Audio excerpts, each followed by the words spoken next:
Salut à tous! Dans cette vidéo, je vais t'apprendre comment faire ton introspection et de quelle manière moi j'ai réussi à le faire. Alors pour moi, ça a commencé de la manière suivante, le burn-out. Alors qu'est-ce que c'est le burn-out? C'est un état en fait psychologique et physiologique qui vous met dans un état, dans une incapacité en fait de pouvoir exercer votre métier par exemple. Ou alors de pouvoir vous occuper de votre famille, vous occuper de vous-même, vous occuper de tout et n'importe quoi, d'une certaine manière. Donc ce qui s'est passé pour moi, c'est que il y a à peu près, il y a maintenant 2 ans et demi au final, j'exerçais dans mon service de soins, j'étais infirmière. Et le 2 janvier 2019, je me suis présentée à mon travail le matin et il a fallu que je reparte au final parce que je ne comprenais pas ce qui se passait, mais en tout cas je me sentais incapable de travailler, je ne savais pas ce qui se passait. Et donc c'est mon médecin qui m'a posé les mots. Je lui ai dit: je ne sais pas ce qui se passe, docteur, vraiment je sais pas, je ne peux pas travailler, je ne sais pas ce que j'ai, je pleure tout le temps, je suis amorphe, j'avais plus d'énergie, j'étais au bout du rouleau. Et c'est mon médecin qui, pour la première fois, m'a parlé de burn-out. Et donc voilà, donc du coup, c'est là que ça a commencé, c'est-à-dire janvier 2019. Je me suis retrouvée du coup immobile chez moi, plutôt seule puisque mon mari travaillait, mon fils allait à l'école. Et donc ce début d'introspection, il a débuté à ce moment-là. C'est-à-dire qu'il y a eu d'abord une période, on va dire, de latence, au final, comme si j'étais un peu, comme si vous était arrivé quelque chose un traumatisme par exemple, et cet état de sidération qui suit le trauma ou qui se passe pendant le traumatisme, où en fait vous savez plus ce qui se passe, vous savez plus où vous en êtes, vous êtes perdu. Moi, enfin, je crois que les 2 premiers mois, au final, je suis restée chez moi sans comprendre ce qui se passait, sans entrevoir d'avenir ou quoi que ce soit. En fait, j'étais... alors, je faisais les choses de la vie quotidienne, hein, je faisais un peu de ménage, aller chercher mon fils à l'école, mais vraiment le basique, hein, voilà. Et là, j'ai commencé, j'avais déjà commencé avant à faire un peu de méditation, faire un peu de yoga, tout ça. Et on va dire qu'au bout de 2 mois à la maison, je me posais des questions sur ma reprise du travail, tout ça, et méditant tous les jours et pratiquant le yoga régulièrement, me reconnectant à mon corps, tout ça, j'ai eu une espèce d'évidence comme ça qui m'est apparue lors d'une méditation où je me suis dit, mais j'aime en fait regarder le monde, j'aime être présente à moi-même, j'aime être présente au monde qui m'entoure. Et en fait, j'avais vraiment cette impression de me réveiller en fait. Vous savez, comme si j'étais dans un rêve, alors pas forcément un cauchemar, mais comme si la vie que j'avais vécue jusque-là, elle était comme un rêve en fait, et comme si là j'étais en train de me réveiller tout doucement. Et le réveil, alors au début il m'a semblé plutôt doux, et puis après je vais vous expliquer. Et donc c'est ce moment particulier dont je veux vous parler maintenant, c'est ce moment de réveil dans la vie qui s'est passé pour moi. Donc j'avais pas encore 40 ans, hein, je crois que j'avais 38 ans et j'allais avoir 39 ans cette année-là, donc 2019, parce que je suis née en 80. Et donc ce qui s'est passé, c'est que, et j'ai pas arrêté de le dire dans mon entourage et même aux personnes qui m'ont suivi sur le plan thérapeutique, c'est que ce jour-là où j'ai compris que j'étais, qu'en fait j'avais l'impression d'avoir vécu dans un rêve, c'est un peu, c'est même beaucoup au final, pour l'expliquer d'une manière générale, c'est vraiment, je me suis réveillée, j'ai pris la pilule rouge. Voilà, j'ai pris la pilule rouge. Si vous connaissez le film Matrix, voilà. À un moment donné, le héros, donc Neo, est invité à connaître la vérité, en fait, Alors c'est vraiment, c'est une parabole, hein, c'est vraiment très sur l'introspection, mais il est amené en fait à faire un choix. Donc soit il prend la pilule bleue et du coup il pourra continuer sa vie comme si de rien n'était, il ne se rappellera plus de rien, il se posera plus de questions en fait, il vivra sa vie sans se poser de questions. Soit il est invité à prendre la pilule rouge et donc à se rendre compte qu'au final tout ça, là, tout ce qui est autour de lui, c'était qu'un rêve, c'était qu'une image qui était créée, enfin que c'était un faux monde au final dans lequel il vivait, et il va être invité à voir le monde comme il est réellement, dans toute sa désuétude, mais aussi dans toute sa splendeur. Et là, le héros, il fait le choix en fait de cette fameuse pilule rouge, et il choisit en fait de voir le monde comme il est réellement.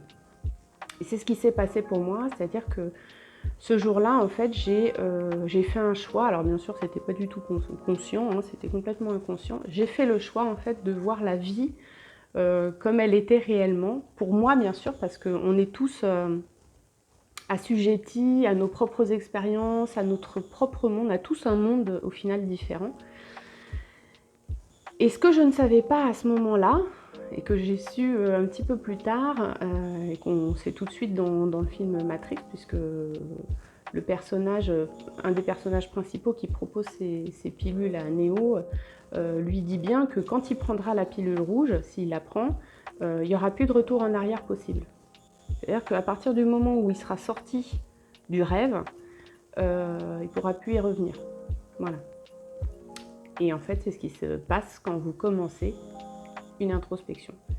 Quand vous commencez l'introspection de votre vie, de votre psyché, de votre environnement, de tout ça, quand vous avez commencé, c'est plus possible, vous ne pouvez plus retourner en arrière. Quand vous commencez à vous poser des questions sur pourquoi je fais ça comme ça, pourquoi ça me fait souffrir, pourquoi, comment, tous ces questionnements, une fois que ça c'est commencé, c'est terminé, vous ne revenez plus en arrière.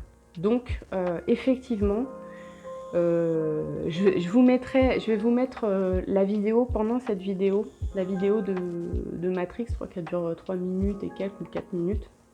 J'essaierai de l'inclure. Et là, vous verrez un petit peu ce qui se passe à ce moment-là, mais c'est génial. Enfin, moi, je trouve que c'est exactement ce qui s'est passé pour moi. Bien sûr, sur le plan, j'allais dire onirique, mais sur le plan dystopique, enfin, moi qui adore la SF, tout ça, bon, moi, je trouve que c'est des paraboles à la philo, tout ça, qui sont vraiment super, hyper accessibles pour le coup. Donc voilà, donc je vais essayer de vous l'inclure cette vidéo parce que vraiment, en plus le jeu des acteurs est vraiment génial, la mise en scène, tout ça. Et donc voilà, l'introspection, de manière simple, c'est aller faire une enquête sur vous-même. C'est quand même pas mal comme mot, je trouve. Donc vous allez être un petit peu le Sherlock de votre life, quoi. Voilà. Donc vous allez aller voir un petit peu ce qui se passe à l'intérieur de vous. Et comme dans les enquêtes de pas mal de détectives qu'on voit dans les séries américaines ou quoi que ce soit, ou d'autres pays, hein, parce qu'il y en a qui sont dans d'autres pays et puis qui sont bien plus glauques, mais vous allez trouver des choses incroyables et puis vous allez trouver des choses terribles. Et faut se préparer à ça parce que, en fait, quand on commence une introspection, justement, quand on commence cette enquête sur nous-mêmes, c'est déjà apprendre à voir ce qui est vrai. Alors, comment vous faire comprendre ça? C'est-à-dire qu'on a des croyances. Donc ça, je vous invite à écouter des podcasts sur le développement personnel parce que souvent... les personnes qui parlent de développement personnel parlent souvent des croyances limitantes qu'on a dans la vie et de croyances tout court. Par exemple, moi j'avais la croyance, alors voilà, je vais vous parler de ma propre expérience. Par exemple, moi j'avais la croyance que quand je suis tombée enceinte, quand j'attendais mon fils, j'avais la croyance, je ne sais pas pourquoi, d'où ça me venait, comment c'était venu, j'avais cette croyance que j'allais faire tomber mon bébé, que j'allais être d'une certaine manière une mauvaise mère et que j'allais faire tomber mon bébé. Et j'avais la chance, entre guillemets, à l'époque, d'être en arrêt du tabac et d'être suivie et par une sage-femme tabacologue et par une psychologue qui était spécialisée en addiction. Et je parle de ça à cette psychologue. Et elle me dit, mais écoutez, c'est quand même particulier. D'où est-ce que ça vient, ce truc de je vais faire tomber mon bébé? Parce que bon, il n'y a pas de raison que vous fassiez tomber votre bébé. Et ça m'a rappelé en fait un trauma qui m'était arrivé très petite, hein, je devais avoir 5 ans, où on m'avait confié ma petite cousine dans les bras, qui était alors un bébé. Et on m'avait dit surtout, ne la fais pas tomber, c'est un bébé, il ne faut pas la faire tomber surtout. Donc déjà, on met une grosse pression.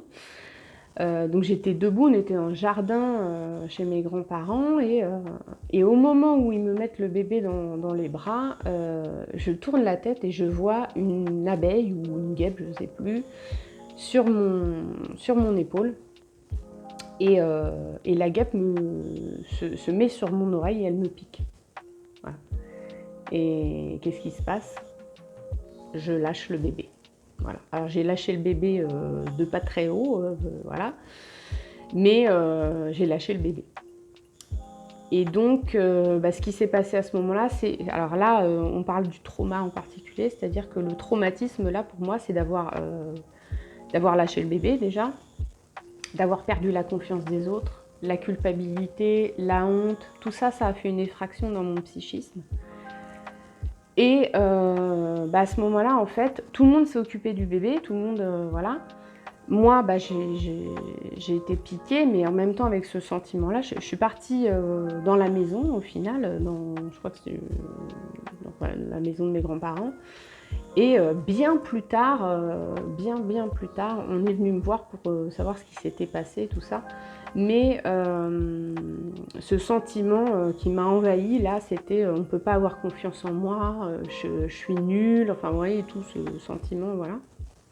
Et après, en fait, durant toute ma jeunesse, à chaque fois qu'il y avait une fête de famille, enfin, très régulièrement, on me rappelait que j'avais lâché ma petite cousine et que je l'avais fait tomber. Et donc ça s'est ancré en moi, en fait, comme une croyance. Enfin, quand je dis ça s'est ancré en moi, ça a été pour moi une croyance, c'est-à-dire que si le jour où j'aurai un bébé, je le ferai tomber parce que en fait on ne pouvait pas avoir quoi. Tu te rappelles quand tu as fait tomber le bébé et tu te rappelles et en fait ça s'est comme ça imprimé dans mon psychisme. Et le jour où je suis tombée enceinte, le jour où j'attendais mon bébé, ça s'est remonté comme ça, hein. C'est vraiment c'est très particulier du trauma, c'est-à-dire qu'il remonte à un moment vraiment particulier. Et donc voilà, donc du coup, quand vous commencez à faire une introspection, il va falloir accepter déjà que vous avez des croyances, qu'elles ne sont pas forcément vraies, et il va falloir les déconstruire. Et puis après, quand vous déconstruisez une croyance, en fait, si je crois que je vais être une mauvaise mère, que ci, que ça, en fait, je me retrouve un peu vide au moment où j'ai mon bébé, parce qu'en fait, quelle mère je vais être alors? Si je ne suis pas cette mère-là, qu'on m'a toujours dit que j'allais être une mère au final nulle, en qui on ne peut pas avoir confiance, quelle mère je vais être? Et donc du coup, quand on déconstruit nos croyances, il y a une espèce de vide qui se fait derrière. Et ça, c'est d'une puissance, ça vous fait énormément souffrir. Parce que dans la psyché de l'humain, quand quelqu'un ressent un vide, moi c'était le tabac, je le remplissais avec le tabac ou alors avec la nourriture. Et là, à ce moment-là, ça a été terrible pour moi. Et puis, dans l'introspection, il y a cette partie donc d'accepter la vérité et puis de balayer nos croyances. Et puis, il y a la partie où il va falloir aussi aller un petit peu plus loin. C'est-à-dire qu'il va falloir s'intéresser à soi au final. Et puis surtout, accepter ce qu'on est quand on va le trouver. C'est très très difficile au début dans le sens où on n'est pas prêt au final. On n'est pas prêt à voir ce qui se passe en nous. On n'est pas prêt à accueillir certains traumas qui étaient bien cachés. Donc tout ça, c'est vraiment une préparation. L'introspection, ça ne se fait pas comme ça. J'arrête pas de le dire, mais il y a beaucoup de gens qui pensent qu'ils peuvent faire ça seuls. Il faut, pour moi, c'est obligatoire, il vous faut un accompagnement psychologique. C'est la base. Après, vous pouvez aller voir un ou une sophrologue, vous pouvez aller voir des gens qui font d'autres pratiques, de la méditation, le yoga, enfin toutes ces pratiques au final qui aident, qui sont un soutien à l'introspection. Mais c'est vraiment important d'avoir un œil sur votre, on va dire sur le déroulement de votre introspection, un œil quand même avec un cadre. Et c'est vrai que la psychothérapie, c'est des gens qui ont fait pas mal d'études en psychologie. Après, comme je dis, c'est toujours important de trouver un ou une psychologue avec qui ça passe. Parce qu'il ne faut pas se forcer ou il ne faut pas abandonner. C'est pas parce que vous avez rencontré un ou une psychologue avec qui c'est pas passé qu'il faut dire non, tous les psychologues, alors ça c'est pareil, ça c'est des croyances complètement débiles, c'est que s'il y en a un avec qui ça fonctionne pas, ils sont tous pareils. Bon c'est comme ceux ou celles qui disent tous les hommes c'est des cons ou toutes les nanas c'est des connasses. Bon voilà, vous voyez, il y a vraiment ce truc là du tout ou rien, là c'est n'importe quoi, tout le monde n'est pas pareil. Moi j'ai rencontré plusieurs psychologues avant de trouver la mienne avec qui ça passe super bien et qui m'a fait faire un travail d'introspection et qui m'a soutenue psychiquement pour passer des étapes, parce que comme je vous l'expliquerai dans d'autres vidéos, dans l'introspection il y a des étapes à passer. Il y a plein de choses qui se réveillent, plein de choses qu'on comprend. À chaque fois, il y a des phases d'éveil et puis hop, vous passez à un niveau supérieur et à un niveau supérieur et ainsi de suite. Donc voilà. Donc pour ce qui est de l'introspection, je vais m'arrêter là parce que j'ai plein de choses à vous dire et je vais faire d'autres vidéos. Mais ce que vous devez retenir de cette vidéo en particulier, c'est que l'introspection, donc c'est aller faire une enquête sur soi, sur ce qui se passe, sur ce qui est caché, sur ce qui est un petit peu dans les recoins de votre esprit et votre mental et tout ça. Et puis, c'est que quand vous avez commencé cette introspection, le retour en arrière ne sera plus possible. Voilà. Mais c'est pas grave, ne vous inquiétez pas, ça va bien se passer. Allez, bisous, ciao!